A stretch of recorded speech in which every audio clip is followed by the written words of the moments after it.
They called her too dark for ballet. Then she danced, and the judges stood up. What happens when a girl from Brooklyn, once dismissed as too dark for ballet, steps onto the whitest stage in New York? The audience laughed until she moved. What followed left the judges on their feet, speechless. On the corner of 147th and 8th Avenue in Harlem, the air didn't smell like spring.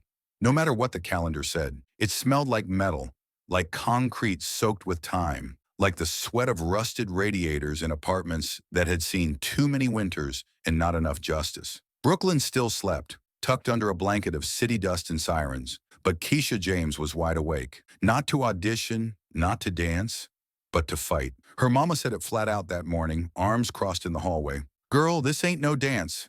It's a battlefield." She pulled on an old college t-shirt from a school that lived only in dreams and brochures for now, and wrapped her ankles with fabric so thin it barely held the pressure. Her point shoes were tired soldiers too, cracked at the edges, stitched where glue had long given up. She stood in front of the mirror, face to face with a reflection that had heard one too many times. "You got the body, but not the right kind. You're beautiful, but not stage beautiful." And the ever-present favorite, "You'd look amazing in hip-hop." Translation, "You're black.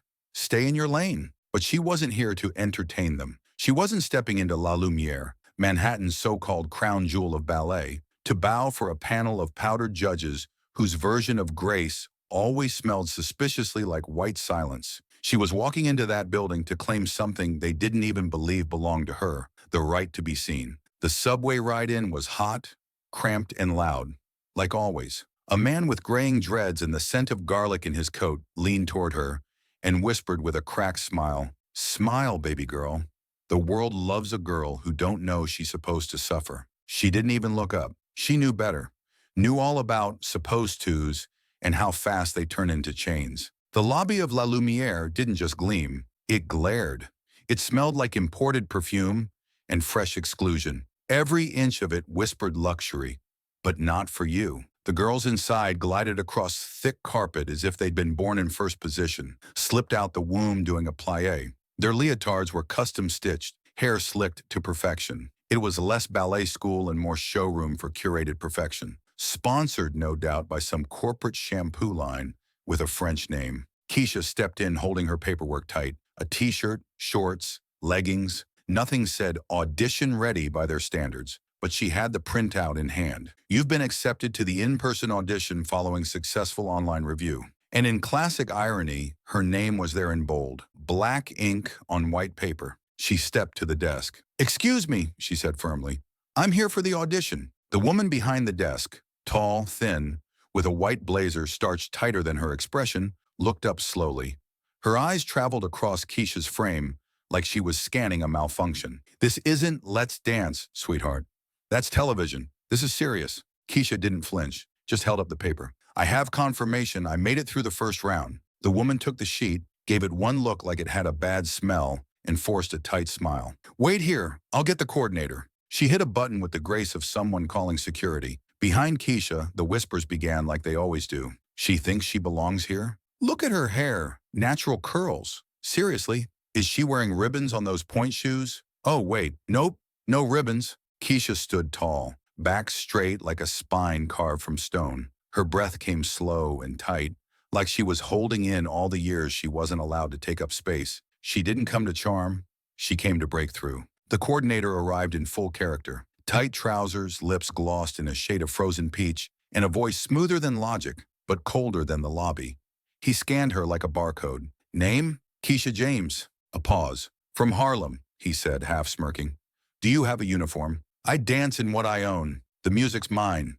The variation, too." The corners of his mouth twitched. A smile, or maybe indigestion. Either way, it didn't matter. Next, the audition hall was cold, but not from temperature. It was the kind of cold that came from indifference. Calculated, practiced, institutional. Judges sat in 3 rows, their skin a uniform white, their posture a kind of armor. One, a bald older man with the expression of a tired encyclopedia, didn't even look up. Another, a woman in her 40s with a smile tighter than her bun, scribbled in her notebook. The third, a tall man in a black suit that fit like power, nodded without speaking and hit play. Keisha stepped to the center. First position, then silence. In the first second, you could hear the death of patience. Second, the tensing of every shoulder in the room, and on the third, she leaped. Not a leap of elegance, a launch, like she was trying to shatter the invisible ceiling they'd all been so careful not to acknowledge, like she'd been waiting her whole life for this moment, and it was either fly or be erased. Her movements weren't clean, they were true, sharp, off-canon, technical rebellion. She didn't copy choreography, she answered it. Each motion carved out like a journal entry from a girl who danced on rooftops while neighbors shouted through thin walls, "Keep it down!" Every turn was a scream. Every landing was defiance in motion. She danced Swan Lake, but not as a swan, as a flame in flight. The judges, frozen, one kept writing. Another finally looked up. And then she slipped. Her toe caught. Her knee buckled. She fell. The room stopped. No gasp, no applause. Even the air held its breath. "Thank you," one judge said dryly. Next, Keisha stood, without a flinch. No apology, just calm. Because falling wasn't failure. Not to someone who's been pushed for years and still keeps rising. She turned to walk off. Then a voice. "Wait," said the third judge, the one in black. Heads turned. "How old are you?" he asked. 14, she answered without blinking. He looked at her form, then back to his colleagues. "I want her back. Tomorrow. Same hall. 8 a.m. Not as a contestant, as a dancer. Independent." That was it. Keisha stepped into the hallway where her mother waited on the bench, nerves stitched into every fold of her coat. "Well?" her mama asked, voice barely above a whisper. Keisha nodded. "Tomorrow, 8, I'll be here." And for the first time that day, she smiled. Keisha didn't wake up to an alarm that morning. Alarms were for people who slept peacefully. She rose to something quieter and much more rare. Silence. The kind of silence that only exists in neighborhoods where noise is stitched into the brickwork. The kind of silence that tells you something is shifting, deep in your bones, before your mind catches up. It was the type of morning when the city held its breath, just long enough for a girl like her to hear herself. 6:30 a.m. She was already standing in front of the same cold glass doors of La Lumiere, same battered point shoes slung over her shoulder, same faded college t-shirt pulled down over her hips like armor. No makeup, no smile, just a locked jaw and eyes that had already heard no 100 different ways. "No, not you. No, not your tone. No, not that hair." Being too dark wasn't an oversight. It was a sentence, one they handed out with a smile and a shrug. But Keisha wasn't here to appeal it. She was here to burn it at the root. The same front desk woman was there, Madame Blanche, with the same expression, like someone who just stepped in something unpleasant and decided it was your fault. Her lipstick was cracking at the corners this time, and her patience was on its last thread. "You again?" she asked, the irritation in her voice thick enough to stir with a spoon. Keisha didn't flinch. "A judge asked for me. 8 o'clock. Master class." She didn't say it like a question. She said it like someone who dared you to stop her. Blanche sniffed, glanced at the logbook like it might back her up, and then muttered, "Of course he did," with a scoff that could have peeled paint. "Go on then. But if he doesn't show, don't say we didn't warn you." Keisha walked past her without another word. That silence, that was power. Inside the studio, it was a showroom of the chosen. 20 girls, all picked from the elite batch. Each one the same shape, the same smooth smiles, like they'd been factory printed in bulk. Leotards that shimmered, buns tight enough to pull your soul back. If you stared too long, you'd swear some of them glowed. Not from joy, from being polished. Keisha didn't join them. She sat in the back corner like she always did, stretching in silence. She moved slow, deliberate. The way you move when you've had to teach yourself technique from secondhand VHS tapes and feedback from a retired neighbor with arthritic knees. Her feet moved like memory. Her muscles remembered pain. She wasn't raised on ballets and applause. She trained between eviction notices and distant sirens. There was no room for pretense in her practice. She remembered holding her feet still under library tables while she studied, hoping the pounding from her neighbors' parties wouldn't shake loose her concentration. That was discipline. That was the foundation under her plie. Then he walked in, the master, the same judge in black from the day before. No greetings, no introductions, no flattery. Just stepped in, clapped once and barked, "Warm up, no frills, just do the work." The girls moved immediately, like wind-up dolls set loose in unison. Their arms floated, feet tapped perfect timing. It was precise. It was impressive. It was predictable. And Keisha? Keisha didn't imitate. She interpreted. Her hip tilted a fraction beyond the standard. Her back arched with the weight of all the names she wasn't given. She moved like someone who knew that if she stopped, the world would forget she was there at all. Every move had roots. Every extension was soaked in purpose. That's when the room shifted, because she walked in, Charlotte Dumont, the one with the final say, the queen maker. She didn't need to announce herself. Her presence declared itself. Red power suit, eyeliner like calligraphy, a walk that said, I run things. She stood at the door, watched. No clipboard, no phone, just eyes, sharp and unblinking. Keisha didn't break. She felt the gaze, sure, but she didn't dance for it. She danced despite it, not with desperation, with direction. She didn't bend into expectations. She curved around them. After a few minutes, Dumont walked across the floor, heels clicking like punctuation marks.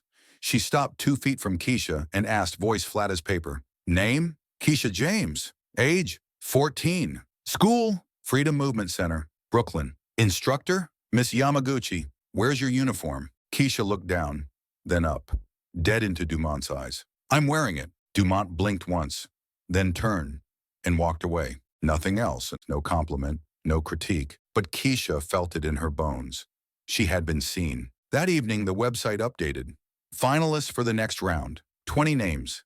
And there it was, Keisha James, bottom of the list, smallest font, barely visible, but there. Her mother saw it first. Olivia screamed like she'd won the lottery, threw her arms around Keisha and squeezed until bones cracked. But Keisha, she just sat down on the floor, quiet, steady, because she knew the real test hadn't even started, and she was right. The next morning, her name vanished. No announcement, no explanation, no call, no email. Gone. Olivia called the school, emailed, texted.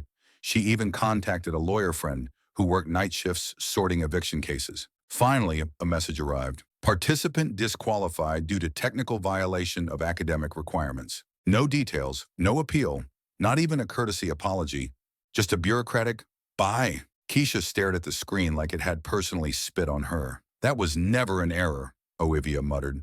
They wanted to see if you'd crumble, but you stood up, and now they're scared. Keisha didn't shed a tear, didn't break a thing.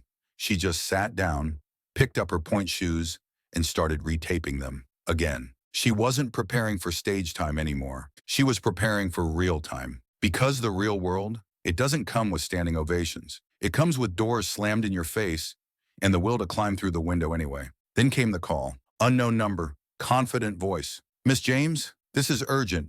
We know what happened. You were removed unfairly, but we're giving you a stage. Pause. You'll perform tomorrow, Lincoln Center, 7 p.m. as an independent artist. You bring the music, you bring the shoes. We'll handle the rest. Then, click. Olivia stood in the doorway. She'd heard every word. They're not just giving you a stage, she said slowly. They're trying to save their face. Keisha nodded. I'm not stepping out there to win. I'm stepping out to remind them. I already did. The Lincoln Center, for all its glamour, for all its glass and gold elegance, had a long-standing tradition of inviting black performers only under 2 conditions, either by mistake or when a multi-award-winning someone's name came with enough prestige to keep the board quiet. And Keisha James, she wasn't a mistake. She just wasn't on the list. She stood outside the side entrance, the one reserved for technicians, backline staff, and the rare names missing from glossy brochures. Her breath curled in the cold air. She adjusted the strap of her hoodie, shifted her weight in patched-up sneakers, and checked her phone again. One headphone worked. That was enough. The security guard at the door looked her over. He didn't flinch, didn't scoff, didn't roll his eyes. No suspicion, no smirk, just a pause. A long, weighted pause, like he saw something unfold behind her that the rest of the world hadn't caught yet. You, James? He asked, nodding at the laminated badge in her hand. She gave a single, unbothered nod. He sighed. Well, damn, he muttered. Go on in, baby girl. Just don't break anybody. This building ain't ready for real. And with that, the door opened. Not to welcome, just to make room. Inside, the world shimmered in unnatural polish. Rehearsals echoed down the corridors like money humming through marble. Girls twirled in gowns worth a month's rent in Brooklyn, teeth shining under LED lights, backs ramrod straight from years of private coaching, and choreographers who didn't ask, they told. Mirrors stretched across entire walls, but not one reflected exhaustion or struggle. Just smiles, just ambitions in satin slippers. Keisha took a seat in the corner. No one told her to move, but no one invited her either. That was fine. She sat with her music, her phone, her battered headphones, her body already humming with focus. Her hoodie was frayed, her point shoes stitched with so much glue and thread they looked like battle armor. She didn't belong, and yet here she was. The stage waited. She stood when her name was called. No backlight, no prelude, just her. The host blinked at his clipboard, clearly thrown off by the lack of titles, the absence of institutional affiliation.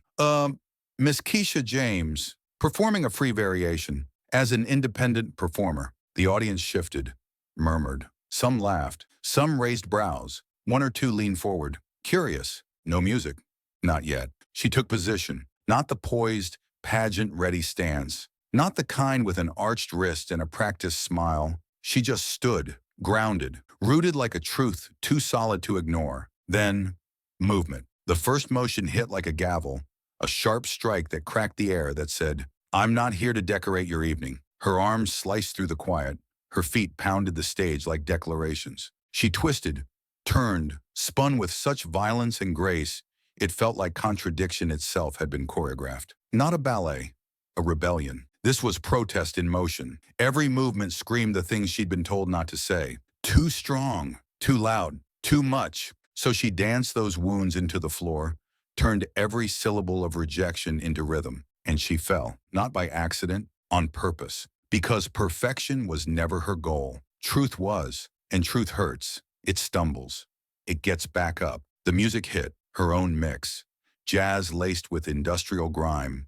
The beat rough, the melody jagged. No violins, no swans, no classical fairy tales. This was for the black phoenixes who rise with ashes still clinging to their skin. For the girls told to be quiet, who instead built symphonies. For the kids in corner studios, whose dance floors doubled as cracked linoleum kitchens. This was for all of them. And the room changed. One judge, Dumont, stood. No claps.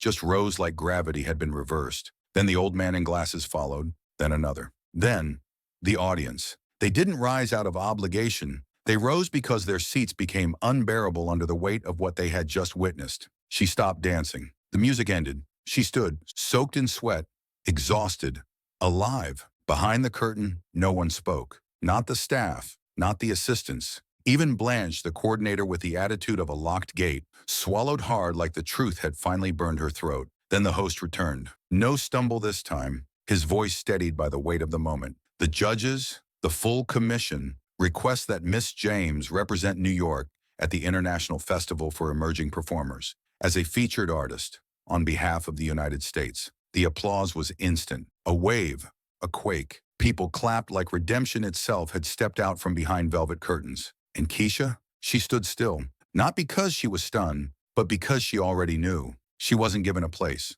She took it. She had carved it out with sweat, sacrifice, and the refusal to shrink. This wasn't the end, not even close. And then, a silence, the kind that comes when something sacred shifts in the air. From the back row, a man stood, not flashy, not loud, just upright, steady, military uniform pressed sharp, chest-bearing medals that didn't need explanation. Colonel James, her father. He had come unannounced. No fanfare, no motorcade, just presence. And when he stood, the room went quiet, not for his rank, but because of his gaze. He wasn't looking at the stage, he was looking at her, the daughter the world tried to break, and saw she was unbreakable. There, in Lincoln Center, among marble floors and velvet ropes, a moment unfolded not found in programs or reviews. Keisha James had not just danced. She had detonated silence. She had moved with so much truth that the room, the system, the very space that had once erased her, now echoed with her name. And no one could pretend they hadn't seen it. They expected that after the thunderous applause, everything would quiet down, that Keisha would take one interview, say the right words about empowerment, and then vanish into a sea of cursory hashtags like Black Girl Magic and feel-good headlines that disappear as fast as they arrive. But Keisha wasn't the next inspirational meme. She was an alarm bell, and someone hit the switch. Within 24 hours, a video appeared online titled simply, "They tried to erase her.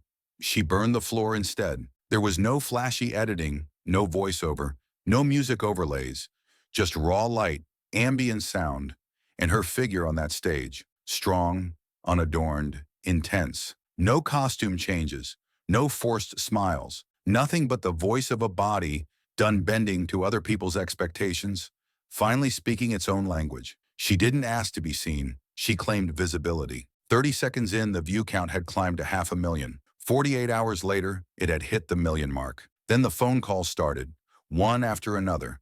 CNN, Ebony Magazine, PBS, even the BBC's London Bureau. Everyone wanted to ask the same question. How did you survive that moment? But the truth was sharper. She didn't just survive.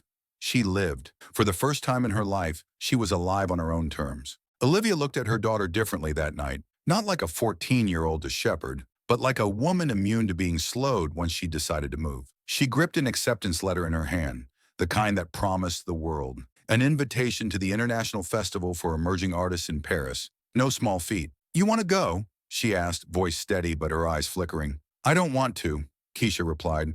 Her tone wasn't defiance, it was fact. I will go. Olivia frowned inquisitively. They'll give you a mentor. Keisha smiled for the first time that day. Not a grin of pride, but one of quiet acknowledgement. I have one already. A pause passed. Then she added softer. It's you, Mama. Always has been you. Paris was not Brooklyn. The air felt different. Wine and oil and lights so bright they exposed every expectation. Judges had kind smiles at first until someone recognized her name on the roster. Kesha James. And they realized she was that controversy from New York, the girl who stirred a storm. One judge leaned forward, curious, and said almost challengingly, well then, let's see what she's really made of. He hadn't expected Lava to walk on stage disguised as a dancer. She stepped out silently. The hall tingled into a hush, thick with tension, and then she danced. Not Swan Lake, not a haunting shade queen, but a jazz improvisation raw and sinewy, beautiful and jarring all at once. Each accent punctuated the system's throat, sharp, undeniable. Every bend held a scar no classical form could hide. When the final chord faded, no one clapped. Not at first. They needed to breathe because Keisha didn't perform for approval. She orchestrated a reckoning. Then rising through the silence came the standing ovation. Not out of obligation, because to remain seated would have been shameful. But the real turning point came not in the glare of international applause, but at home. 1 month after she returned to New York, La Lumiere released a public statement online. We were wrong. We failed to recognize talent. We invite Miss Keisha James to join our academy on a full scholarship with personal mentorship. Beautiful phrasing, but reading between the lines, it sounded more like fear than blessing. Keisha read the message in her bedroom where she'd pinned newspaper clippings and old photos of herself dancing beneath a single exposed bulb. She looked at the statement as if it were a confession, and she responded with quiet clarity. You think I want to go back? I've already stepped beyond what your stage can contain. Her reply came not as a press release, but as a handwritten postcard. On the back, a photo of her bare feet, calloused but strong. Thank you, but I dance where I cannot be erased by mistake. I am already building my own school for girls just like me. And she wasn't listing poetry. On East 138th Street, inside a long-forgotten theater building, work began that very week. Volunteers gathered, neighbors, former students of Miss Yamaguchi, local activists. They tore up the floor, scrubbed the windows, carried in mirrors and secondhand speakers. On a piece of cardboard, hand-lettered, Freedom Moves, because that was never supposed to be just a studio. It was the command center for a revolution masquerading as choreography. The inaugural class was 32 children, all from places where buses arrive late and dreams show up only on weekends. There was a boy with asthma, a girl with autism, a teen with no parents but shoulders wide enough to hold the world. They looked at Keisha like she was legend. Keisha looked at them like proof that every bruise she collected became meaning, that each denial was fuel, and each step backward was just momentum. One morning she came in to find a box outside the door. No note, just a package. Inside, New Point shoes, pristine, white, and a letter. The handwriting she almost didn't recognize. You might not remember me, but I was at that audition. I was the one who said your hair was not stage-worthy. I'm sorry. Now I teach young dancers, and they all look up to you. Thanks for forcing us to remember who we are. Keisha held the letter, wrapped her finger around the curve of that apology. Then she stood it on a shelf in the studio, on the wall that held diplomas and black and white photos, because that apology was her award. A year later, a representative from La Lumiere, this time the new director, stepped into her studio, respectfully and unhurriedly. He said, "We'd like to collaborate." She raised an eyebrow. How so? We'd like to propose joint projects, exchange instructors. Your methodology is inspiring us. Keisha looked him in the eye, the same calm smile playing on her lips. You didn't invite me before. Now you want what I created. He nodded uncomfortably. We are learning. I hope not at the expense of other girls like me, she said softly. He bowed his head. He made no contract, because she didn't need their validation. She needed to make sure that the next Keisha would never hear the words, too dark again. On opening night of the new Met Opera season, she sat in the audience. Not on stage, not in her dance clothes. In a seat, to her left, Miss Yamaguchi, to her right, Olivia. In front of the opera stage stood a little girl, no more than 9, with tight curls and bright eyes and a pink dress that swirled like hope. And when she caught sight of Keisha in the audience, she blew her a kiss. From the stage. And at that moment, as the orchestra began, Keisha whispered, not to the crowd, but to the truth of everything. That's what it was all for. That night, beneath the amber glow of street lamps, someone spray-painted a mural on the studio wall. The silhouette of a girl in mid-leap. Beneath it, too dark? Number too bright to fade. And from then on, no one dared tell her or another girl that she didn't belong. Because she wasn't just in the room anymore. She had become the room.